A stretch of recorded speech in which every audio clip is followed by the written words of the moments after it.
आज हम interview as a data collection method पढ़ने वाले हैं और यूपीएससी एग्जाम 2022 में there was a question on this topic. क्या क्वेश्चन था, चलिए देखते हैं। क्वेश्चन था, suggest measures to minimise the influence of the researcher in the process of collecting data through focus group discussion. एक बार और पढ़िए। Suggest measures to minimize the influence of the researcher in the process of collecting data through focus group discussion। तो ये focus group discussion जो होता है वो एक टाइप ऑफ इंटरव्यू ही होता है। और ये क्वेश्चन पूछ क्या रहा है? ये क्वेश्चन बेसिकली ये पूछ रहा है कि रिसर्चर के प्रेजेंस, उनके बिहेवियर से फोकस ग्रुप डिस्कशन का जो डेटा है वो कैसे डिस्टॉर्ट हो जाता है और हम कौन-कौन से प्रैक्टिकल स्टेप्स ले सकते हैं जिससे इन बायस को हम कम कर सकें। तो आज के लेक्चर में we will go through interview as a data collection method, उसके सभी टाइप्स, उसके एडवांटेजेस एंड डिसएडवांटेजेस और कैसे हम इन डिसएडवांटेजेस को सिस्टमैटिकली ओवरकम कर सकते हैं। And all this we are going to study based on Haralambos blue book. और लेक्चर के एंड तक आप देखिएगा कि you will be able to answer this PYQ beautifully, बिल्कुल confidence के साथ। So I will give a detailed explanation of this question as well. So चलिए, let us conquer the topic. Hello everyone and welcome back to the Armchair Sociologist. Before we begin, a big thank you to all of you, to each and every one of you who have helped this community cross the 100 subscribers mark. We are now 100 strong and I am genuinely grateful. आप लोगों का जो ये साथ है मुझे बहुत motivate करता है to keep creating this foundation series for you. अगर आप मुझे पहले से फॉलो कर रहे हैं और आपने पुराने लेक्चर्स देखे हैं तो आपको पता होगा कि I am creating a foundation in sociology specifically for UPSC sociology optional और also for other civil services examinations. ये जो इंटायर सीरीज है ये हार्लम-बॉस बुक पर बेस्ड है so that you get a strong standard text book foundation. तो आज हम अपनी मेथोडोलॉजी सीरीज कंटिन्यू कर रहे हैं और मेथोडोलॉजी सीरीज जो है वो स्पेसिफिकली हार्लम-बॉस ब्लू बुक पर बेस्ड है, चैप्टर 14। और इस लेक्चर में we are study interview as a data collection method. So let us begin.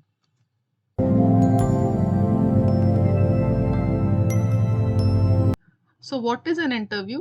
Interview is a method of data collection in which the researcher and the respondent engage in a face-to-face verbal interaction for the purpose of obtaining information on attitudes, opinions, behaviors and social meanings. तो interview क्या होता है? ये एक direct verbal interaction है।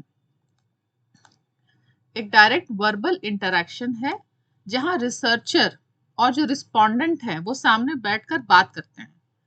It involves real time communication which makes it richer and more nuanced than written questionnaires. और interviews क्या चीज में हमें हेल्प करता है? It helps us to collect attitudes, information on attitudes, opinions, emotional responses, past behaviour और सबसे important social meaning. यानी लोग जो है वो अपना एक्सपीरियंस को कैसे समझते हैं, कैसे उसको इंटरप्रेट करते हैं, वही जो है ये जो डेप्थ है ये सिर्फ इंटरव्यू से कैप्चर हो पाता है। So this makes interview central to interpretive sociology which tries interpretive sociology क्या है? which tries to understand the world from the actor's point of view। मतलब जो एक्ट कर रहे हैं वो क्या उस एक्शन के साथ मीनिंग अटैच कर रहे हैं। तो ये इंटरव्यू का डेफिनेशन हो गया। अब टाइप्स ऑफ इंटरव्यू।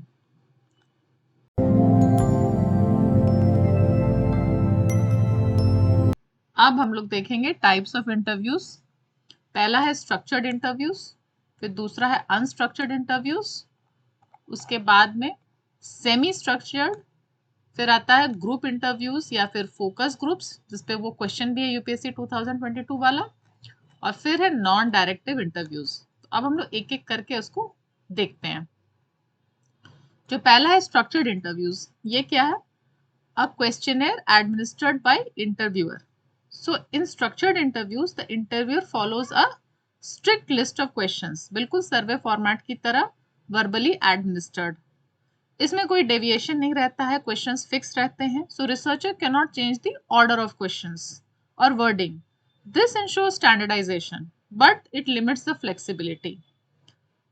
तो इसके क्या रिपरकशंस आते हैं कि क्या कॉन्सिक्वेंसेज हैं कि because the format is fixed, different researchers are going to collect similar data, तो इसलिए रिलायबिलिटी तो हाई रहेगी, लेकिन at the same time meanings, emotions, the context it gets lost.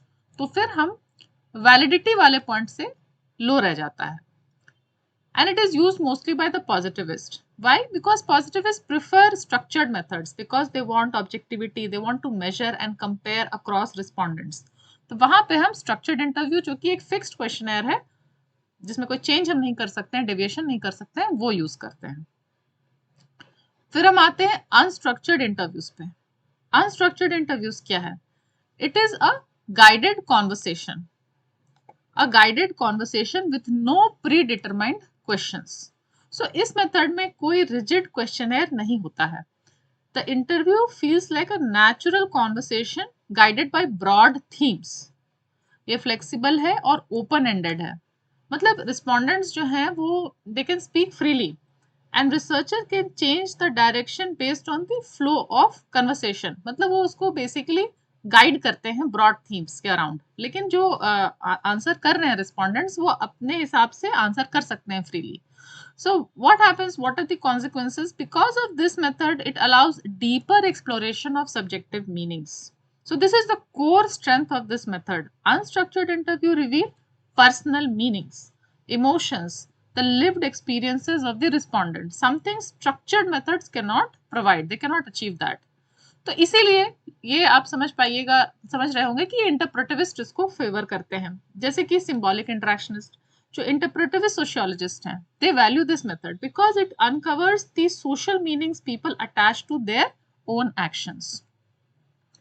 तो ये हमने स्ट्रक्चर्ड और अनस्ट्रक्चर्ड देख लिया. अब है इन दोनों के बीच में सेमी स्ट्रक्चर्ड. सेमी स्ट्रक्चर्ड क्या है? It is a mix of fixed and open ended questions. मतलब कि semi structured interviews combine the best of both the worlds. So कुछ क्वेश्चंस फिक्स्ड होते हैं तो टू मेंटेन कंपेरेबिलिटी, लेकिन कुछ ओपन एंडेड भी होते हैं जिससे कि आप डीपर मीनिंग्स को एक्सप्लोर कर पाएं.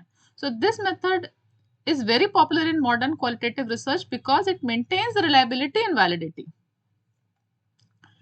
अब हम आते हैं ग्रुप इंटरव्यूज या फोकस ग्रुप पर. तो इसमें क्या होता है कि several respondents are interview together. तो इस मेथड में लोग ग्रुप में इंटरव्यू होता है, इस मेथड में लोग ग्रुप में इंटरव्यू होते हैं. So this format helps the researchers observe how people respond to each other, not just to the interviewer. आपस में भी वो क्या डिस्कशन कर रहे हैं, कैसे रिस्पॉन्ड कर रहे हैं. So it is very useful for observing group interaction. जैसे कि आप देखते होंगे मैनेजमेंट एग्जाम्स में भी ग्रुप डिस्कशंस रहता है जहाँ पे ऑब्जर्व किया जाता है कि वो कैसे इंटरेक्ट कर रहे हैं. So group discussions reveal how opinions develop, how people agree, disagree, influence और negotiate meanings. It is favoured by symbolic interactionist and those who are studying shared meanings. मतलब कि जो सिंबॉलिक इंटरेक्शनिस्ट हैं, they believe that reality is constructed through interaction. So focus groups allows us to directly observe meaning making in action. कैसे meaning जो है वो originate हो रहा है, which makes this method valuable for studying culture, attitudes and group norms. तो वहां पे ये group interviews या focus groups use होते हैं. फिर आते हैं हम नॉन डायरेक्टिव इंटरव्यूज में. नॉन डायरेक्टिव इंटरव्यूज एक्चुअली एक तरीका है जिससे कि interviewer will remain completely neutral. Interviewer क्या करते हैं कि they refrain from giving opinions or approval disapproval. ये एक डायरेक्टली मेथड जैसा नहीं है, एक तरीका है कि कैसे इंटरव्यूअर अपने इस इंटरव्यू के दरमियान, इंटायर प्रोसेस के दरमियान कैसे न्यूट्रल रहें. सो नॉन डायरेक्टिव इंटरव्यूज में क्या होता है कि interviewer refrains from giving opinions और अप्रूवल और डिसअप्रूवल. सो यहाँ पर इंटरव्यूअर कंप्लीटली न्यूट्रल रहते हैं. देयर इज नो इनकरेजिंग और डिस्करेजिंग, नो हिंटिंग, कोई लीडिंग क्वेश्चन नहीं, कोई हिंट नहीं करना. So this ensures that the respondents answers are not influenced by the interviewer's reactions. It encourages open and honest responses. When respondents feel no judgment or pressure, उन्हें freedom मिलता है कि वो अपने असली इमोशंस एंड एक्सपीरियंसेस को share करें. Or it is very suitable when sensitive or private topics are being discussed. So, non-directive style is best for topics like family conflict, trauma, sexuality, deviance. जब इस तरह के private और sensitive topics discuss हो रहे हैं तो respondents they need safety. वहाँ पर researcher के हाव भाव, even जो माइक्रो एक्सप्रेशंस भी हैं वो मैटर करते हैं, क्योंकि जो रिस्पॉन्डेंट है they might get uncomfortable answering, they need the emotional support, the comfort to speak honestly. तो interviewer refrains from giving any kind of encouragement, discouragement, कोई भी तरह का हिंट नहीं, एकदम न्यूट्रल रहते हैं. तो ये नॉन डायरेक्टिव इंटरव्यूज हो गया. तो हमने देखा टाइप्स ऑफ इंटरव्यूज में स्ट्रक्चर्ड जो पॉजिटिविस्ट यूज करते हैं, unstructured which is favoured by the interpretivist, फिर मिक्स मेथड, सेमी स्ट्रक्चर्ड, उसके बाद ग्रुप इंटरव्यूज जहां पे ये मीनिंग मेकिंग इन एक्शन को देखा जा सकता है, फिर नॉन डायरेक्टिव इंटरव्यूज की कैसे इंटरव्यूअर जो है इस इंटरव्यू के तमाम प्रोसेस के दौरान कैसे न्यूट्रलिटी मेंटेन करते हैं. अच्छा वन थिंग, अब चलिए हम एडवांटेजेस देखते हैं. एडवांटेजेस में सबसे पहले है depth and richness of data. तो जो इंटरव्यू मेथड है डेटा कलेक्शन का, it provides information on attitudes, emotions, motives, past behaviour which is impossible to attain otherwise. Interviews give us deep and layered data. ये वो depth है जो सर्वे या फिर क्वेश्चनर नहीं दे सकते हैं. This is why interviews are central to qualitative sociology. यहाँ पर एक एग्जाम्पल है हार्वर्ड बेकर्स का स्टडी का. Harvard Becker study on marijuana smokers 1963. So by this study he demonstrated the power of interviews to uncover deviant subcultures. So baker ने जो method interviews का जो मेथड यूज किया, उससे उन्होंने ये समझा कि लोग जो ये मार्जवाना स्मोकिंग है कि को कैसे मीनिंग देते हैं and how they gradually learn to enjoy this act. So this shows that interviews can reveal the insider meanings of deviant groups. वो अपने उस act को क्या meaning दे रहे हैं. So this method provides depth and richness of data, जो otherwise दूसरे method से जैसे क्वेश्चन वगैरह से हमें नहीं मिल पाता है. फिर आता है फ्लेक्सिबिलिटी. फ्लेक्सिबिलिटी में क्या है कि जो अनस्ट्रक्चर्ड इंटरव्यूज हैं खासकर, दे अलाउ प्रोबिंग. इसका क्या मतलब हुआ? मतलब ये है कि इंटरव्यूअर यहाँ पर डीपर क्वेश्चंस पोज कर सकते हैं जिससे रिस्पोंडेंट अपने थॉट्स को ओपनली एक्सप्रेस करते हैं. And also interviewer can follow unexpected themes. अगर रिस्पोंडेंट कुछ नया पॉइंट रेज करते हैं, रिसर्चर कॉन्वर्सेशन का डायरेक्शन उस तरफ ले जा सकते हैं. तो इससे फ्लेक्सिबिलिटी बढ़ती है और नए इंसाइट्स रिसर्चर को मिल सकते हैं. एक बहुत इंपॉर्टेंट मुझे लगता है कि access to hidden populations. Access to hidden population का क्या मतलब है? जैसे कि टेलर्स वर्क ऑन क्रिमिनल्स. तो जैसे कुछ ग्रुप्स होते हैं, जैसे क्रिमिनल्स हो गए या डिविएंट्स हो गए या वैसे ग्रुप्स जो स्टिग्मेटाइज्ड हैं या फिर समाज के हाशिए पे मार्जिनलाइज्ड हैं किसी न किसी कारण से, तो अगर उनको डर लग रहा है कि ऐसे वो ओपनली विजिबल नहीं होना चाहते हैं, तो इस तरह के मेथड से जो अनस्ट्रक्चर्ड है यहाँ पर वो विजिबल, जो सर्वे वगैरह विजिबल नहीं होते हैं, यहाँ पर वो अपनी बात रख सकते हैं. इस तरह के मेथड जो है रिसर्चर्स को हेल्प करते हैं to reach and understand such hidden populations. फिर हम आते हैं वैलिडिटी पे. वैलिडिटी यहाँ पर हाई है. इंटरप्रेटिविस्ट argue that interviews provide high validity. तो क्योंकि इंटरव्यूज रिस्पोंडेंट्स के रियल एक्सपीरियंसेस और मीनिंग्स को रिकॉर्ड करते हैं, they have high validity specially in interpretivist methodology. तो रियलिटी को जैसा लोग समझते हैं वैसा ही कैप्चर हो रहा है यहाँ पर. और फिर है फेमिनिस्ट एंड क्रिटिकल व्यू. उनको क्या लगता है इंटरव्यूज के बारे में? उनका मानना है कि interviews allow collaboration and empowerment of respondents. Feminist critical view में ये empowerment बहुत इंपॉर्टेंट है क्योंकि उनका मानना है कि जो बाकी मेथड्स हैं वहां पे एक पावर डिफरेंशियल अराइज हो जाता है between the respondent and the researcher. लेकिन जब कोलैबोरेटिव मेथड्स खासकर अनस्ट्रक्चर्ड इंटरव्यूज में जब कोलैबोरेटिव मेथड्स यूज होते हैं तो रिसर्चर केवल एक एक्सट्रैक्टिव मैकेनिज्म नहीं कि उसे डेटा एक्सट्रैक्ट कर लिया जाए, वो एक कोलैबोरेटर बन जाता है इस प्रोसेस में। तो उनके हिसाब से ये एक कोलैबोरेशन और एम्पावरमेंट का माध्यम है interview method of data collection. Feminist researchers argue that interviews create a safe space जहां respondents अपने experience बिना fear के share कर सकते हैं. This makes the research process more democratic, more collaborative, and more sensitive to power differences. तो हमने क्या advantages देखे इस method के? Depth and richness of data. दूसरा है flexibility. तीसरा है access to hidden population जो मुझे personally बहुत important लगता है. Validity and feminist and critical view, वो कैसे रिस्पोंडेंट को कोलैबोरेटर के रूप में यहाँ पर देखते हैं। अब इसके बाद हम जो इसके डिसएडवांटेजेस हैं ऑफ कोर्स उनको देखेंगे।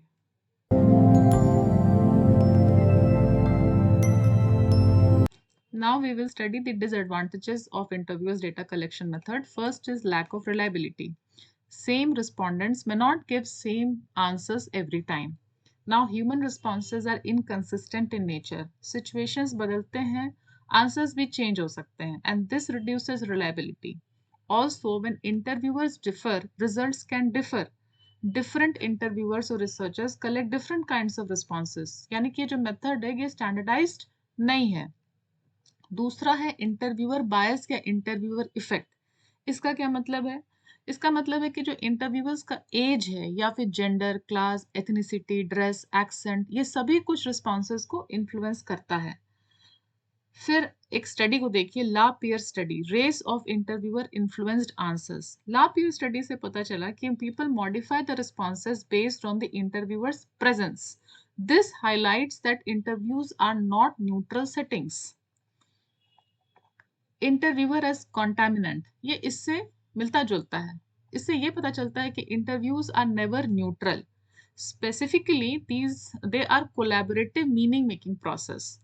मतलब जहां पर हमने इसको एक पॉजिटिवली देखा था फेमिनिस्ट क्रिटिकल व्यू से कि interviews allow collaboration empowerment of respondent, but at the same time अगर ये कोलैबोरेटिव प्रोसेस है तो ये रिस्पोंडेंट ड्रिवन नहीं है, यानी कि जो इंटरव्यूअर या रिसर्चर हैं वो भी आंसर्स को शेप कर रहे हैं। फिर आता है सोशल डिजायरेबिलिटी बायस। इसका मतलब क्या, ये हमारे साथ भी होता है कि कई बार we give those answers which look acceptable, जो डिजायरेबल है। We try to look good, we try to look respectable. जैसे कि socially disapproved behaviour often hide किया जाता है, तो हम वही आंसर्स देना चाहते हैं जो अप्रूव्ड है। फिर आता है वैलिडिटी इश्यूज। अब अभी हमने एडवांटेजेस में देखा था कि अकॉर्डिंग टू इंटरप्रेटिविस्ट वैलिडिटी हाई है, लेकिन अगर इंटरव्यू और रिसर्चर के पॉइंट ऑफ व्यू से भी सारा कुछ अच्छे से किया गया हो तो भी पीपल जो रिस्पोंडेंट्स है, दे माई लाई और दे मे फॉरगेट और दे मे प्रेजेंट देमसेल्फ फॉल्सली। जैसा कि इस स्टडी में देखा गया टेलर 1984, जहां पे उन्होंने क्रिमिनल्स को स्टडी किया था। तो क्या हुआ, उन्होंने अपने आप को ग्लोरीफाई करने के लिए स्टोरीज को एग्जैजरेट किया, and this can lead to distortion of data. This over reporting, this image management can lead to distortion of data. तो ये वैलिडिटी इश्यूज आते हैं। साथ ही में इकोलॉजिकल वैलिडिटी। इकोलॉजिकल वैलिडिटी क्यों? क्योंकि जो इंटरव्यूज हैं ये भी एक अननेचुरल सेटिंग है, ये उनके नेचुरल एनवायरनमेंट नहीं है, people are going to act differently under observation. तो इकोलॉजिकल वैलिडिटी का भी यहाँ पर इशू है। Then comes the problem of overlap. Validity वाला आप जो लेक्चर है वो जाकर देख सकते हैं, उसमें आपको अगर वैलिडिटी संबंधित बाकी जानकारी चाहिए तो वो मिल जाएगी।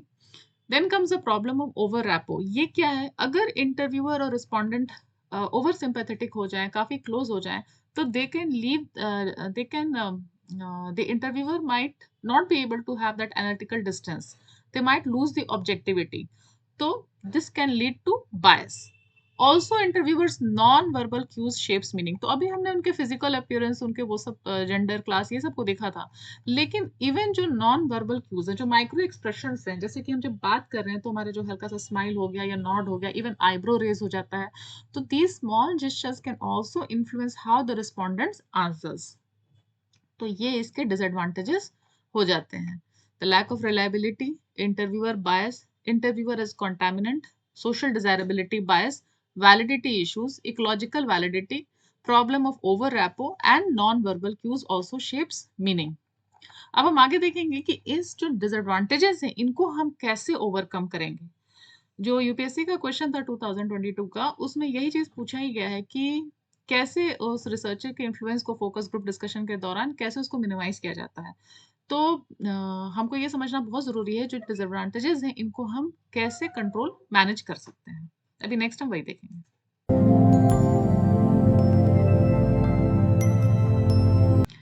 तो अभी हमने interview as a data collection method के दोनों एडवांटेजेस और डिसएडवांटेजेस दोनों को देख लिया है and it is very useful for both 10 marks and 20 marks questions in UPSC mains. और अगर आपने अभी तक ये लेक्चर देखा है तो please push the like button if you are finding it useful. और अब इसके बाद हम देखेंगे कि कैसे हम डिसएडवांटेजेस को ओवरकम कर सकते हैं। So how interviews can overcome the disadvantages. तो पहला मेथड है use the non directive technique. Interviewers are advised to be non-directive, that is to refrain from offering opinions, avoid approval and disapproval. So non-directive techniques का मतलब है कि researcher has to remain neutral, that is not to praise, no criticism, no judgment. तो जब interviewers अपने opinions express नहीं करते हैं तो respondents feel free to speak honestly and this reduces the interviewer bias and social desirability effect, जो हमने अभी थोड़ी देर पहले देखा था। Interviewer bias and social desirability bias ये रिड्यूस होता है जब नॉन डायरेक्टिव टेक्निक्स यूज होते हैं, जब इंटरव्यूअर्स अपने ओपिनियंस नहीं देते हैं। फिर नेक्स्ट है build rapport but controlled. Of course, it is important to establish rapport. We have to be warm and friendly, but we need to guard against communicating our own attitudes.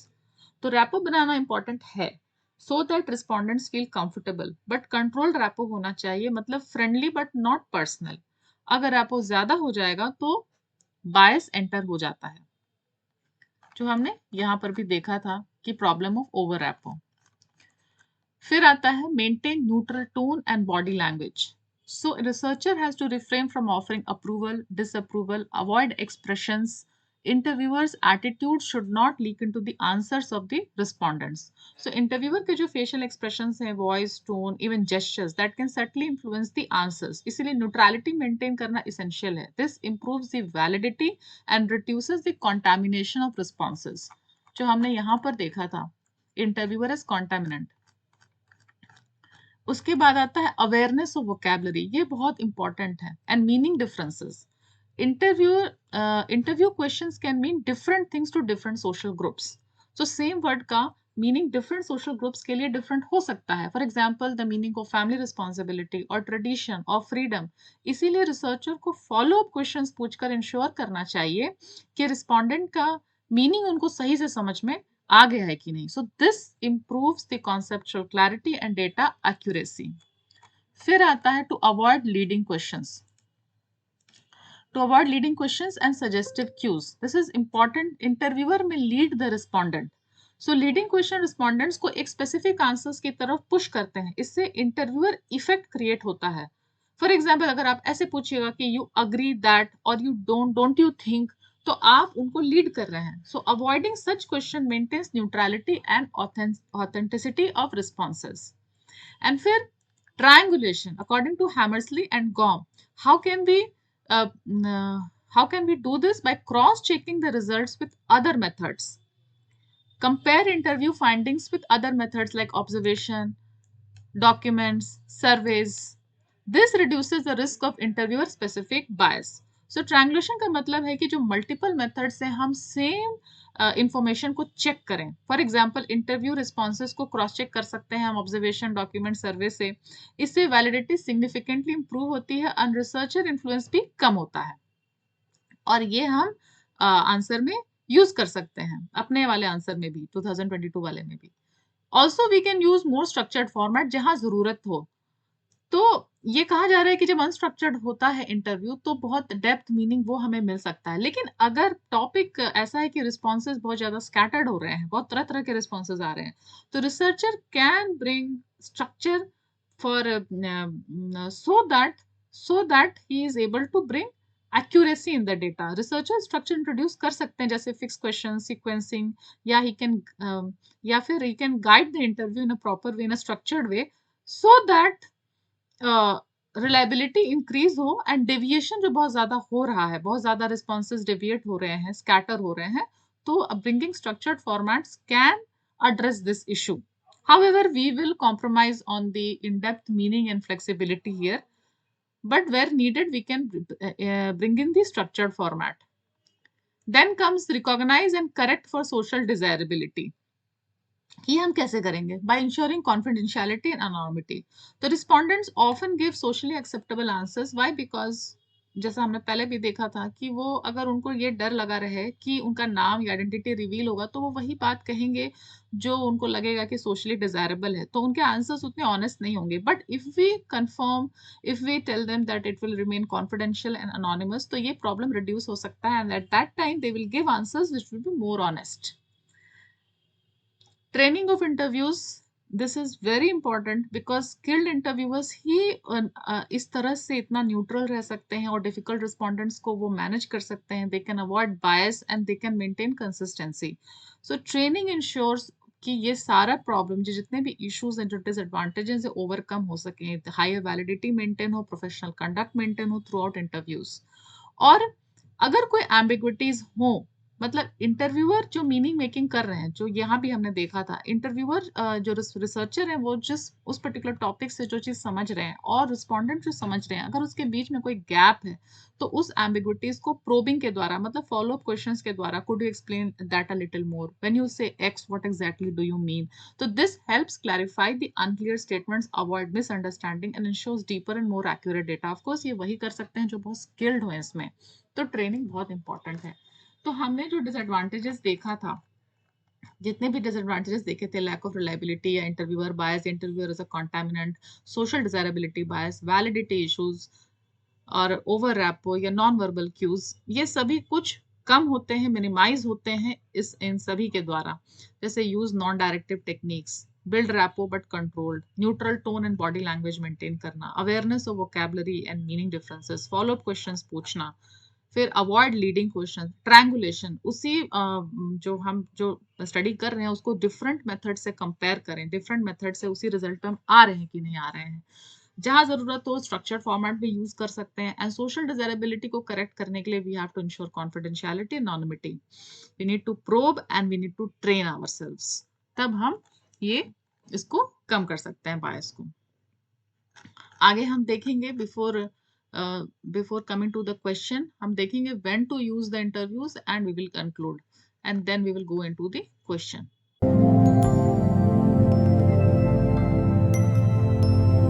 अब topic conclude करने से पहले हम एक चीज देख लें कि व्हेन टू यूज इंटरव्यूज. पहला है स्टडिंग सेंसिटिव इश्यूज. तो जब टॉपिक सेंसिटिव हो, जैसे डोमेस्टिक वायलेंस या फिर डिवियंस या सेक्सुअलिटी या ट्रॉमा, यहाँ पे respondents will usually hesitate, specially in surveys.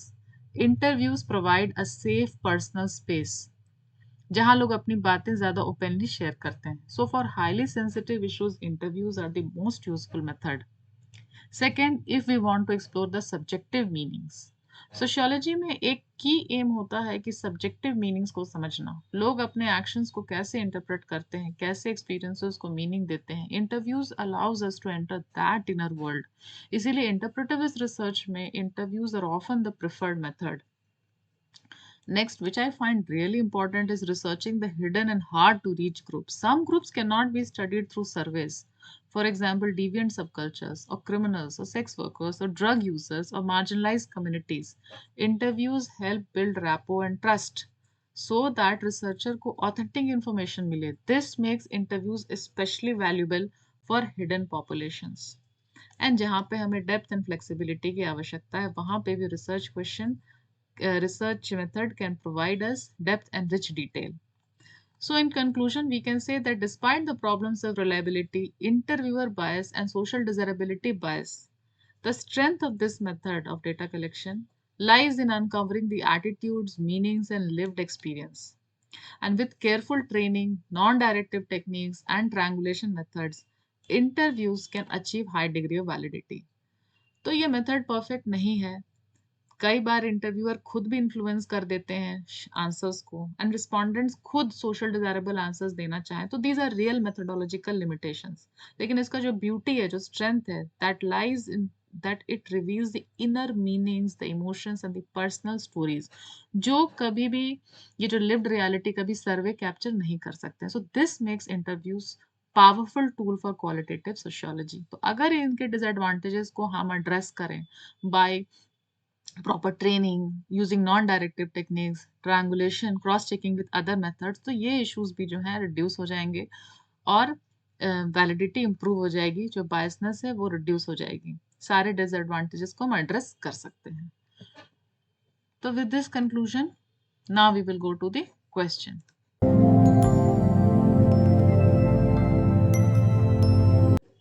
Now let's get into the question. Suggest measures to minimize the influence of the researcher in the process of collecting data through focus group discussion. A 10-mark question. So this question asks, how does the researcher's presence affect the focus group discussion data?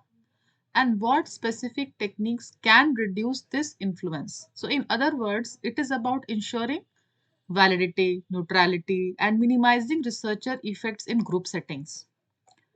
So पहले हम ये समझें कि focus group discussion होता क्या है. Focus group discussion are collective interviews where the moderator guides the group discussion.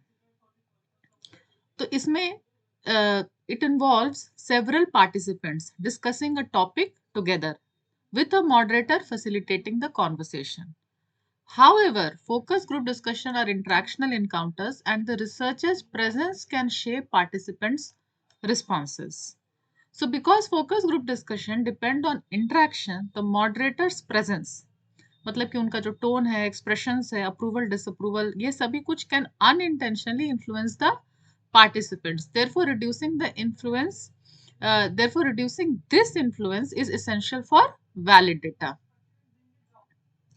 तो ये हम कैसे करेंगे? How to do this? पहला, use the non-directive moderation. So moderator should remain neutral, refrain from expressing personal views and avoid guiding the direction of discussion. This reduces interviewer bias and maintains the authenticity of responses. तो पहला तो है use non-directive moderation. दूसरा, minimise करने के लिए, influence को minimise करने के लिए, we have to reduce the leading questions. It prevents the interviewer leading the meaning construction. So leading questions suggest a particular answer, so avoiding them prevents the participants from being unintentionally steered toward the moderator's expectations. तो कोई भी तरह का leading question नहीं देना है. Third, we have to avoid over rapport. Rapport is important, but we don't have to get personal. Familiarity can encourage the participants to give agreeable responses. So we need to be controlled in our rapport. We have to maintain a professional distance. Also, we need to reduce the researchers' visibility cues. जैसे कि tone, encouragement, hesitation, this can influence participants. और इस तरह के cues को जब हम minimize करते हैं, तो we ensure that the responses that come from the participants, not from the moderator's reactions. ऐसा ना हो कि moderator के reaction पे respondents react करके वो responses दे रहे हों. The respondents' answer should be respondent driven. Fifth, we need to use clear group rules and rotate the speaking turns, minimizing the moderator intervention. तो अगर हमने स्टार्टिंग में ग्रुप के रूल्स को सेट कर दिया है कि कैसे ग्रुप मूव करेगा, rotating speaking turns and setting basic rules, it helps reduce moderator intervention. Starting में ही अगर ग्रुप के रूल्स सेट है तो बीच बीच में मॉडरेटर को इंटरप्ट करने की आवश्यकता नहीं पड़ेगी. This encourages a participant led discussion.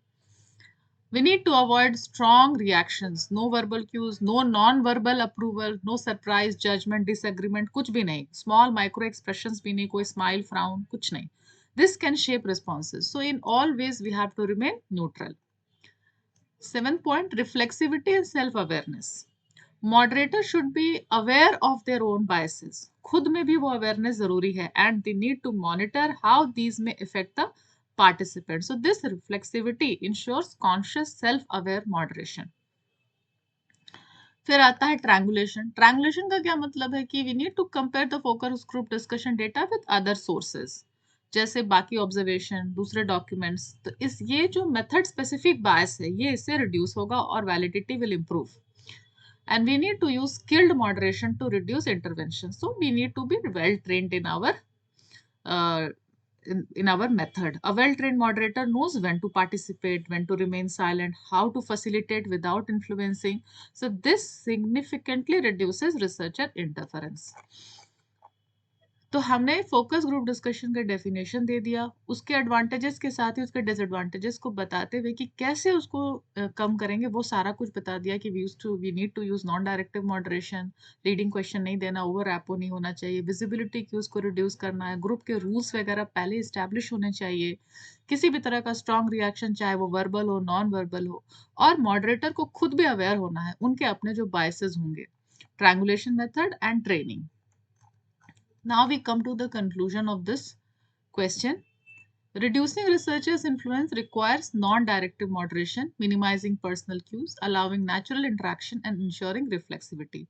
These measures enhance the validity and authenticity of data generated by focus group discussion.